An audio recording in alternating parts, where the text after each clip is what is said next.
You want to be a full-time race car driver. Well, the first thing that most people will tell you is that it's not possible. I'm going to tell you that they are wrong, and 100% anybody can do it. It's a bit of a pick using him as they go down. Oh, and the fantastic maneuver. And I really mean that anybody can do it. Now, there are several different things that full-time race car driver could mean. This video is not going to be about how to get into F1 or how to be this famous person that makes billions of dollars. I could make a video on that, and let me know down below if you'd like that, but that is going to be a different video. In this video, I'm just talking about a driver who competes regularly in a series, whether that is getting paid to drive, getting a free seat on a team, or even paying to drive. This is the most realistic and common way people do this. Actually, most people that are GT3 car drivers, I would say most, but there are a lot of them that pay to be on the team. Unless you're winning championships and you're the best driver since Max Verstappen got left at that gas station.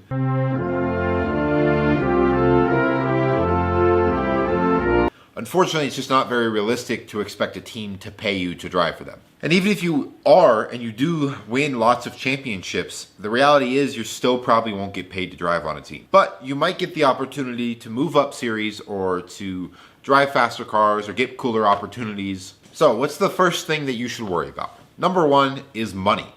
This entire video is going to be about money. I'll have other parts coming out later talking about other things, like how to actually get started, where to go next, things like that. But money is the most important factor. If you have money, all things are possible in the world of racing. Just look at Lance Stroll. He's really bad, but he still has a seat. We're going to talk a lot about money. So much so, in fact, that I hope after you watch this video, you go do something productive to make yourself a little bit more money to get a little bit closer to your race car dreams. Even if you get last in every race, if you have enough money, you can still get on a race team and you can still drive the, fast cars. But how should you get this money? Well, that depends. But one thing that doesn't depend, no matter who you are, if you want to be considered a full-time driver, a typical 9-to-5 probably isn't going to fit the needs of a racing team. I'm not saying that it is impossible to work a 9-to-5 and still be a full-time race car driver. I'm just saying that it's not very likely and it's going to be easier to go at it from other ways. So what does that leave you with? Well, unless you got rich parents, you're the Batman. Hey, Batman. I live in the shadows.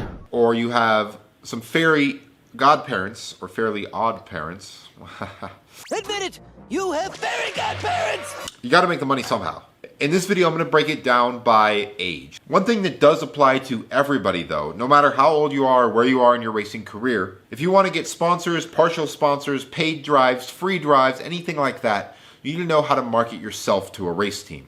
Nobody is gonna give you free money, as nice as it sounds. Race car companies are just that. They're companies. They need to make money. They're not going to give you money just because you're so great and you're going to show up there. Now, obviously, that can work if you're a celebrity like Lewis Hamilton, because a lot of people look up to celebrities and they'll buy the things they tell them to buy. But that's just it. They're creating value. So you have to find a way to create value when you're pitching these race teams, companies to sponsor your car. Find a way to create value as a driver, whether it's a YouTube channel, paid advertising, whether it's you have a company that can do this for them. No matter what it is, you need to figure out what is your way of creating value. Why are they going to give you their money? So we'll start from ages 10 to 18. It's really not just 10, but really up to 18. Shout out all my 9-year-olds watching. No. Wait. In my opinion, if you are under the age of 18 or you're kind of still in that high school, maybe fresh out of high school, I think your best bet is to start a business, preferably a business that has to do with racing.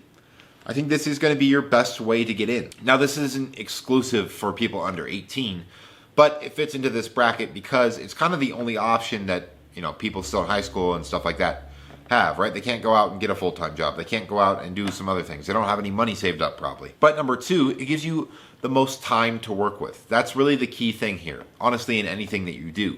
If you give it enough time, it's almost guaranteed to work, right? Obviously, you still have to do it. You still have to put in the work. You still have to be consistent. But with enough time, anything is possible. This is not financial advice. Nothing I say in this video is. I don't really get into specifics, but I just want to be clear. Now, let me be clear. But if you do start a business in racing, probably the best thing, obviously, is the money. But the second best thing that it will get you is connections. You'll know people in the business, right? So when it comes to you wanting to get a seat, you might be able to go to your, this friend that you've made that owns this company or this race team and be like, hey, I'm looking for a seat. See if I'm worthy of moving up, of getting a seat on your team, and they might be willing to help you out, or maybe they know somebody. So what does this business look like? Now, it doesn't have to be in racing, but it is going to be completely up to you. What do you like to do? What's your unfair advantage is the way that I've heard it described. You want to take out a notebook and write down what are things that you have that other people can't just go out and get. Whether that's skills, whether it's knowledge, whether it's money, whether it's opportunities. What are things that other people can't do that you can? For me, for example, one of my unfair advantages is I'm going to college and I'm in my senior year of a communications degree in photo and video, right? So I have the technical knowledge of how to craft a well-shot, a well-framed, well-edited video. But things like that, like what are things that you have that others don't? And if you're young, 15, 14, 13, 12, you might not have many yet, and that's okay. But an unfair advantage that you have compared to other people is that you are young and you have more time to develop it. So if you start thinking about it now, right, down the line, you'll be like, oh wait, I can use this or I can do that. A business idea could even be a YouTube channel that documents your racing career. Maybe you're like me and you try to make videos about how people can get into racing. It can be anything that can help you make more money, help you get connections in the space, anything like that. Another way to think about it, look at products that exist or innovations that just happened in other spaces that you enjoy. For me, for example, I like fish tanks and I like fish. Look at maybe a new product that comes out and think, okay, could that be applied to race cars? Or could this concept work over here? I've heard it described as the yoink and twist method. Basically you don't have to come up with something brand new. Take something that somebody else is doing in a different industry and figure out how to twist it and apply it to whatever you like. Maybe it's racing, maybe it's something else. Do it that way. And there are other channels on YouTube for business advice. Definitely go there first. They have better ideas, better opinions than me. I'm not a master at any of this, but the bottom line for starting a business is you have to create value. Whether it's a product, whether it's a service, there has to be more perceived value that somebody's going to pay for than they perceive their money worth. My personal example is a company that I've started with one of my friends, Talon. It's right here on my shirt, Regularracing. Regularracing is a race car rental company, among other things, shirts included. You should go check them out. They're super cool. Throw some pictures up. But the way that we create value with our race car rental is maybe somebody doesn't have 15, 20, 30 grand to spend on a race car. And, maybe they're not for sure that they want to do it, so they don't want a huge commitment up front. Maybe they don't have a truck and trailer to get their car to the track. There's so many different ways and reasons that somebody can't buy a fully built race car. So that's what we're here to do eventually. We have a track car for now. But, maybe they don't want to maintain it. Maybe they don't know how to modify it. Maybe all they're worried about is driving. They're not so much on the technical side. Maybe they don't have a place to put it at home. There's several different reasons why you would want to rent a race car as opposed to buy one. Same reason you'd rent anything. Why you'd rent a trailer, why you'd rent a house, why you'd rent a boat. And while technically you can track your daily driver, let's be honest. Who really wants to take their Nissan Armada to the track? Nobody. You'd probably rather drive my Miata that's actually right below me in my garage. If you're interested in that, be sure to check out the website in the description, regularracing.com. I do believe we are the cheapest HPDE track car rental in the country at the moment, so be sure to take advantage of that down below. If you want us to build, maintain, upgrade, store, anything to do with race cars, contact us at regularracing@gmail.com, or you can fill out a form on the website. Anything that you want us to do, we can talk about it and maybe we can hook you up. And one final piece of advice for starting a business, whether it's racing or not, is consistency. But that option is available to anybody in any stage of life. So if you have a good idea, then don't be afraid to get started. But go check out other videos on YouTube about businesses if you want to learn more about that. I do believe there are other racing business specific channels on YouTube, so they know more than I do. We're going to move on to 18 to 25. So this is kind of just, maybe you're in college, maybe you just got out of college, maybe you're starting your career, you went to trade school, something like that. If you are 18 to 25, fresh out of high school, and you got a job, I would recommend the business strategy. And I will put a caveat, unless you are at a job with the potential to make, high six-figure income, then you can kind of apply that. That's kind of a different scenario. But most of us aren't. We're stuck working at McDonald's, Taco Bell. I would definitely go for the business on the side. Obviously, at first, you still need some money. And this is the boat that I'm in right now. As I told you, I am in college currently. And I'll be honest, it's kind of going to suck. You'll probably have a lot of things and be really busy all the time. But if this is something that you really want to be a full-time race car driver, If it was easy, everybody would do it. It's something fun. Most dudes at least, would be like, hell yeah, I'll go drive that race car. So you really have to work at it, and you have to focus, and you have to be able to handle more than one thing at a time. But I really hope that you enjoy the thing that you picked, either a career or you're going to college or something like that. I hope you enjoy it, because if you do, this is going to apply really well.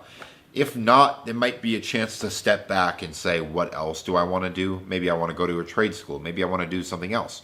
But I can promise you, almost any field that you choose can be twisted and applied to racing. For example, this is the same reason that you want to start a business in racing, is the same reason you'd want to get a job in racing. Number one, they do pay well. There's a lot of money in the race car industry. Number two is the connections, right? Maybe you'll get a chance. Maybe you'll get an opportunity to prove yourself, where if you were working at McDonald's, you wouldn't be able to get that chance. But you might be thinking, my underwater basket weaving degree doesn't apply to racing. You're wrong. It does. Here we go. I got a couple that I named. Psychology.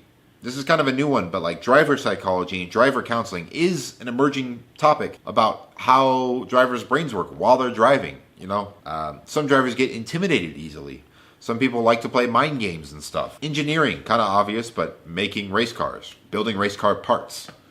Welding, again, kind of obvious, but building race cars or building race car parts. Communications, media or advertising for race teams. Nowadays, every single business needs some sort of digital media. Whether that's video, photo, classic TV ads. I guarantee you every business that does a race team needs a media person. Gender studies, first of all, why? But second of all, women participating in motorsport has been a huge topic recently, especially with the F1 Academy and other things like that. So it is actually a growing field. Poli-sci, motorsports law and regulation. You know, there are, like, you can work for a racetrack, you know, trying to fight the EPA to let them be above 92 decibels, Laguna Seca. I know that's not the EPA, that's with the housing, you know, around it. But, right, there's lots of, like, legal battles at racetracks, race car companies, people get sued. There's a lot of things like that. Accounting. Again, all race car teams are businesses and they have to make money somehow. So they're all going to need an accountant. Art. Yeah, maybe pick something else. But whatever it is that you do, whether maybe it's a trade, think about how it can be applied to racing, and I'm sure there's a job out there for you. Next, we're going to move from 25 to 40. So this is kind of early family life, middle career. And in this category, I'll give another caveat. If you're stuck at a dead-end job, like, you know, you're in your 40s, 35s, whatever. 35s, like there's more than one. And you're stuck at a dead-end job that you can't see making a lot of money at, you can't see really going anywhere, I would refer you also to the business on the side, like the first one. You still have enough time to make it work. But things get a little bit more complicated here. Girlfriends, wives, kids, other family members. They're all a big responsibility, and you can't just up and quit your job to go, you know, chase your dreams. But you can still achieve full-time race car driver status. Don't worry. Hopefully you've got a little bit of money saved up, whether that's in a house, whether it's in stocks, whether it's in your retirement account. But being financially smart is very important for this step, right? So you really... If you're older, I guess, or maybe further along, you have to take a little bit of a less risky approach. So get your finances in order first. There's lots of people out there, depending on who you like. Dave Ramsey, that one other guy that has like $8 billion in debt or something. But go watch some of those videos. Do some research on things that, you know, how you can manage your money better. But get your retirement account set up. Get a kid's college fund account set up, right? Make sure that your personal life is going to be okay no matter how much money you go and spend on these race cars and all this race team and all this stuff. But other than that, this is kind of a split category, right? Because we see the two paths starting to diverge here a little bit. The poorer side, less income, I guess. If you work a job where you make less, it's going to be harder. You're going to maybe want to lean away from the job and go try to do something with a higher earning ceiling. Something that you get paid more for your time. Whereas if you're on the other end of the spectrum, right? Because usually, you know, if you look at the graphs, 20-year-olds are kind of, the ceiling is usually lower, right? So the average of 20-year-olds, their income is way lower. But the spread at 40 is much, much wider. So if you're in that middle upper range of what a 40-year-old would make, maybe lean into your job a little bit more. Work extra hours, try to get promoted, something like that, to make a little bit of extra money on the side so that you can set your finances, and then, right, it might take a little longer, but then you can go play with the race cars. And then we'll do 40 plus, or kind of just like later family life, right? You've got older kids, maybe teenagers, you've got a wife, a husband, a more mature career. Hopefully you make a lot of money for what you're doing, etc. And this is the toughest situation. Obviously, you have the least amount of time to make it happen. But again, the same advice applies to the last steps. If you can switch jobs and do a motorsports career, if you can start a business, if you can make sure your finances are set, do all of those things as well. Especially, obviously, everybody should have their finances. My advice for this step would be, again, obviously have everything set up so you'll be okay. Don't spend money that you can't afford to lose, but take all of the extra money that you can, whether that's, you're going to buy an extra house, you're going to buy, buy a helicopter, I don't know. Something where you have a large amount of money saved up. Take that money and look for ways to make more money quickly, right? You don't have time to sort of set up a business that's going to take 10, 15, 20 years. You need to do something a little bit faster, whether that's like flipping houses, or you have some good investments that are paying off, or maybe you put some money into a business that you don't actually have to work on, but it's already set up and everything like that. If that's you and you want to invest in Regular Racing, let me know. Email in the description. But don't take any huge risks. Obviously, you want to make sure that you're set up. Other than that, it's kind of just start on the side, do as much racing as you can. Make as many connections as you can, and it's going to be tougher. It is. Obviously, you need to make a lot of money first, so figuring out how to do that in a shorter period of time is always harder than it is in a longer period of time. For example, if you were 18, you could put some money in the stock market, leave it for 40 years, come back and have $1 million, and then go race with that. But you can't do that if you're already 40, 45, 50 years old. You don't have that much time, because racing is a sport, and any of you that have done racing know that it is physically challenging. But that is all I got for this video. If you have any race car questions, anything like that, feel free to contact us at Regular Racing. We would love to help you guys out. Not only is it a company to help me make some money to go racing, but it actually is to help others go racing. Because there's not a lot of options for race car rentals, and eventually we want to be able to form a team that can take people to higher levels, right? We want you to achieve more than just maybe our Spec Miata rental, or, whatever other race cars we have. Maybe you can be a GT3 driver. Maybe you can be a prototype driver. But maybe you want to start with us. We would love to help you out. Whether that's business questions, whether it's technical race car stuff, whether it's NA Miata stuff. I have a Miata, so I'm versed. Be sure to like and subscribe if you did enjoy this video. Part 2, 3, and 4 will be coming soon. I think there's going to be 4, maybe 5 or 6. I don't know. I can make a lot of videos on this topic. It's very complicated. But the next part will be how to actually get started, what you should do first. Should you spend all your money first? Should you save a little bit? Should you try it out first? That'll all be in the next video. If it's posted, you can click right here to go watch it. If not, you can go watch one of my other videos or go to regularracing.com. Bye.